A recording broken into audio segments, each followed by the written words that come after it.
अब हम अगर बात करें प्रोटीन की, तो प्रोटीन के बारे में बात करने से पहले हमको याद रखना होगा कि प्रोटीन का जो नामकरण है, यानी कि अगर प्रोटीन का पूछा जाए कि नामकरण यानी कि प्रोटीन शब्द सबसे पहले किसने प्रयोग किया था, प्रोटीन शब्द के बारे में सबसे पहले बताया था हमें वर्जीलियस नामक वैज्ञानिक ने। ठीक है, नामकरण वर्जीलियस नामक वैज्ञानिक ने किया था। अब प्रोटीन के बारे में कुछ हम बेसिक सी चीज़ें जान लेते हैं। पहली चीज़ थी कि जब हमने भोजन के अवयव चैप्टर शुरू किया था तो उसमें बताया था कि जो प्रोटीन होता है वो टूटता है एमिनो एसिड में, यानी कि जो प्रोटीन है वो टूटेगा तो क्या बनाएगा, वो बनाएगा एमिनो एसिड। ठीक है, तो इसका मतलब कई एमिनो एसिड जब मिलेंगे तो क्या बनाएंगे, जाहिर सी बात है प्रोटीन बनाएंगे। तो यानी हम कह सकते हैं कि जो प्रोटीन होता है वो अमीनो अम्ल का बहुलक होता है। इसका मतलब क्या हुआ कि ढेर सारे अमीनो अम्ल मिल करके प्रोटीन का निर्माण करते हैं। अब बात उठती है कि अगर प्रोटीन के निर्माण के लिए कितने अमीनो अम्ल की आवश्यकता होती है, बताया पूछा जाए तो लगभग 20 तरह के अमीनो अम्ल की आवश्यकता होती है प्रोटीन के निर्माण में, जिसमें से कि 10 प्रकार के अमीनो अम्ल का निर्माण हमारा शरीर खुद कर लेता है, इसलिए उसे अनावश्यक अमीनो एसिड कहते हैं।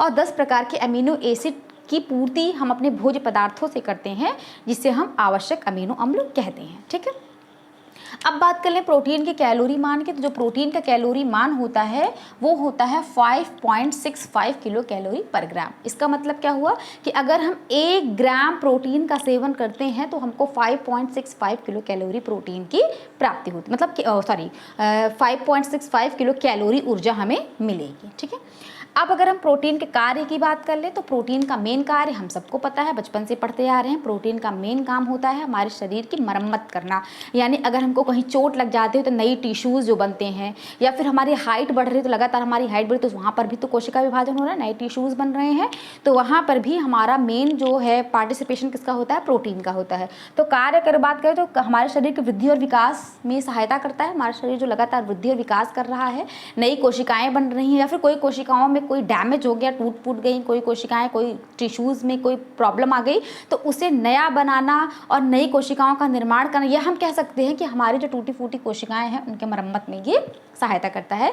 यही रीज़न है कि प्रोटीन को कहा जाता है क्या, body building of the cell. Exam में कई बार आता है body building of the cell के नाम से किसे हम जानते हैं, कार्बोहाइड्रेट, प्रोटीन, वसा, ऐसे कई ऑप्शन देंगे आपको, तो आपको पता होना चाहिए कि body building of the cell के नाम से जाना जाता है क्या, हमारा प्रोटीन। ठीक, अब हम इसके कार्य की बात कर लें। एक कार्य इसका और होता है कि जो प्रोटीन होता है वो हमारी उपापचयी क्रियाओं में भी सहायता करता है, यानी कि जो हमारे आवश्यक पदार्थ हैं उन्हें परिवहन, मतलब उनका परिवहन, मतलब एक स्थान से दूसरे स्थान तक ले जाना, इन सब में भी प्रोटीन जो होता है बहुत महत्वपूर्ण भूमिका निभाता है। ठीक है, अब अगर बात करें प्रोटीन की कमी हो जाएगी तो कौन सा रोग हो जाता है, तो प्रोटीन की कमी से हमारा 2 रोग हैं मेन जो हम याद करते हैं, क्वाशियोरकर और मरासमस। वैसे प्रोटीन की कमी से लोगों की वजन में बहुत तेज़ी से कमी आती, बाकी और भी चीज़ें हैं, लेकिन एग्जाम के पॉइंट ऑफ व्यू से देखें तो प्रोटीन की कमी से क्वाशियोरकर और मरासमस रोग होते हैं।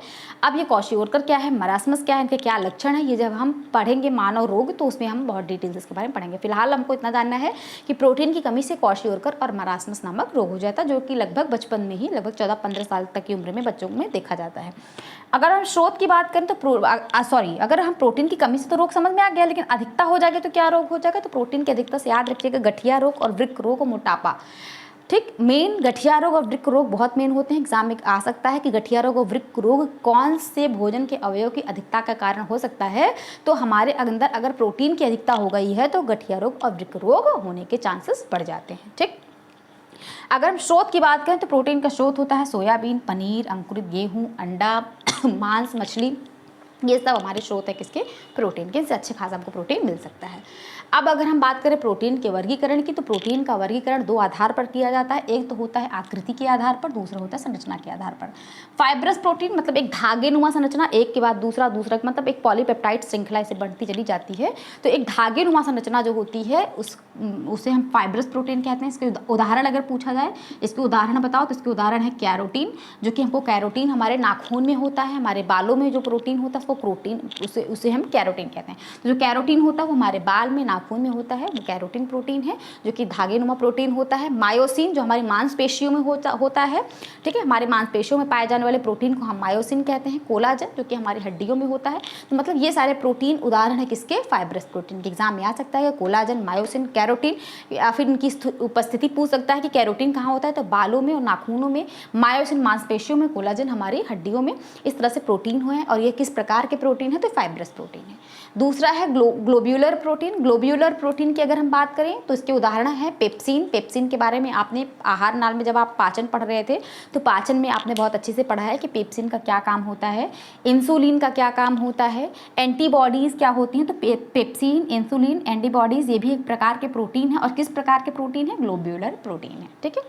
अब संरचना के आधार पर अगर हम प्रोटीन की बात करें तो संरचना के आधार पर प्रोटीन जो होता है वो भी दो प्रकार का होता है। संरचना के आधार पर प्रोटीन दो प्रकार के होते हैं। कौन कौन से होते हैं? एक साधारण प्रोटीन होता है, दूसरा संयुक्त प्रोटीन। साधारण प्रोटीन की बात करें तो क्या किस प्रकार के प्रोटीन को साधारण प्रोटीन कहते हैं? तो प्रोटीन ऐसे प्रोटीन जो कि अगर जल में अपघटन के पश्चात सिर्फ और सिर्फ अमीनो एसिड ही दें। ठीक है, यानी ऐसे प्रोटीन जो जल में अपघटित किए जाएं तो सिर्फ और सिर्फ अमीनो एसिड में टूटे, यानी उनसे हमको अमीनो एसिड ही केवल मिले, तो उसको हम कहते हैं वो कैसा प्रोटीन है? हमारा साधारण प्रोटीन है। ठीक है। मिश्रित प्रोटीन कौन कौन से होते हैं? ऐसे प्रोटीन जो एमिनो एसिड के अलावा नॉन पेप्टाइड सब्सटेंस भी प्रोड्यूस करें। ठीक है, नॉन पेप्टाइड सब्सटेंस भी जो दें, अमीनो एसिड भी दें, नॉन पेप्टाइड चीज़ें भी दें, उनको हम क्या कहते हैं? संयुक्त या मिश्रित प्रोटीन के नाम से जानते हैं। ठीक है, तो ये हो गया प्रोटीन। अब प्रोटीन के कुछ हम नोट पॉइंट के बारे में जान लेते हैं। तो अगर हम बात करें कि नोट पॉइंट के बारे में अगर हम बात करें तो जो वयस्क होता है, वयस्क में एग्जाम में पूछता है कि एक वयस्क को प्रतिदिन कितने प्रोटीन की आवश्यकता होती है। तो आप सीधे एवरेज 46 से लेकर 56 के बीच में जो भी संख्या होगी बता देंगे। लेकिन अगर महिला और पुरुष के परिप्रेक्ष्य में पूछ लिया जाए कि एक वयस्क महिला को प्रतिदिन कितने प्रोटीन की आवश्यकता होती है तो आप बता देंगे 46 ग्राम प्रतिदिन एक महिला को प्रोटीन के लगभग में है। लगभग मतलब एक एवरेज निकाल के बताया गया है, एग्जैक्ट नहीं ये सारी चीज़ें होती हैं। और एक वयस्क पुरुष को प्रतिदिन 56 ग्राम प्रोटीन की आवश्यकता होती है। और ये एवरेज निकाला कैसे जाता है? बताया जाता है कि शरीर के प्रति किलो वजन के अनुपात में, यानी 1 किलो के अनुपात में, 1 किलोग्राम के अनुपात में 0.8 ग्राम प्रोटीन का सेवन करना चाहिए। ठीक है, यानी 1 किलो के अनुपात में 0.8 ग्राम प्रोटीन की आवश्यकता होती है। तो प्रति किलो के हिसाब से 0.8 ग्राम प्रोटीन की आवश्यकता होती है। इसे अनुपात निकाल के बताया जाता है कि एक वयस्क पुरुष को 56 ग्राम और एक वयस्क महिला को प्रतिदिन 46 ग्राम प्रोटीन की आवश्यकता होती है। पूछता है एग्जाम में कि बताओ प्रोटीन का पाचन, हमारे आहार नाल में प्रोटीन का पाचन सबसे ज़्यादा किस अंग में होता है? कौन सा ऐसा हमारा आहार नाल का कौन सा ऐसा भाग है जहाँ पर प्रोटीन का पाचन सबसे ज़्यादा होता है? तो इसको आप कहीं साइड में नोट कर लीजिए। जो हमारा आमाशय होता है, आमाशय वहाँ यानी स्टमक। ठीक है, जो हमारा स्टमक होता है वहाँ पर प्रोटीन का पाचन सबसे ज़्यादा होता है। उसका रीज़न क्या होता है? उसका रीज़न ये है कि हमारे स्टमक में 2 तरह के प्रोटीन पाचक एंजाइम होते हैं। एक होता है हमारा क्या? रेनिन। रेनिन के बारे में याद रखना है हमको कि जो रेनिन होता है वो दूध में उपस्थित प्रोटीन का पाचन करता है। जो कि दूध में उपस्थित प्रोटीन कौन सा होता है? दूध में उपस्थित प्रोटीन होता है हमारा केसिन। ठीक है, केसिन का पाचन कर लेता है। और दूसरा होता है हमारा पेप्सिन। पेप्सिन भी कहाँ पर पाया जाता है? आमाशय में। और पेप्सिन का काम क्या होता है? ये हमारे शरीर के साधारण प्रोटीन का पाचन करता है। ठीक है, ये साधारण प्रोटीन का पाचन पेप्सिन करेगा। दूध में उपस्थित प्रोटीन का पाचन कौन करता है? रेनिन करता है। और एक एंजाइम और होता है ट्रिप्सिन। ठीक है, नोट पॉइंट करके लिख लीजिए। एक एंजाइम होता है हमारा कौन सा? ट्रिप्सिन। अगर हम ट्रिप्सिन की बात करें, ट्रिप्सिन क्या काम करता है और कहाँ होता है? ट्रिप्सिन भी एक हमारा प्रोटीन पाचक एंजाइम होता है। अगर हम ट्रिप्सिन की बात करें तो ये भी एक प्रोटीन पाचक एंजाइम होता है। और ये कहाँ के प्रोटीन का पाचन करता है? तो ये छोटी आंत में प्रोटीन का पाचन करता है, छोटी आंत में। ठीक है, छोटी आंत में जो प्रोटीन आएगा उसका पाचन ट्रिप्सिन करेगा। आमाशय में जो प्रोटीन आएगा उसका पाचन पेप्सिन और रेनिन करेंगे। लेकिन ट्रिप्सिन का निर्माण कहाँ पर होता है? अग्नाशय में। ये आप आहार नाल वाले चैप्टर में पढ़ेंगे, हमने पढ़ाया हुआ है।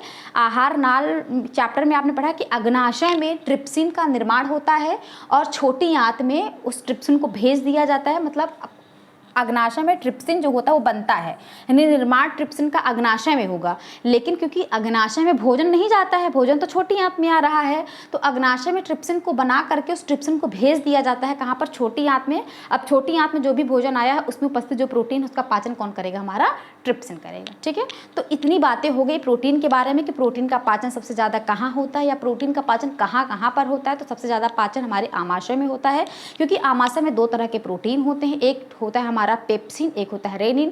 पेप्सिन साधारण प्रोटीन का पाचन करता है, जो रेनिन होता है वो दूध में उपस्थित प्रोटीन केसिन का पाचन करता है।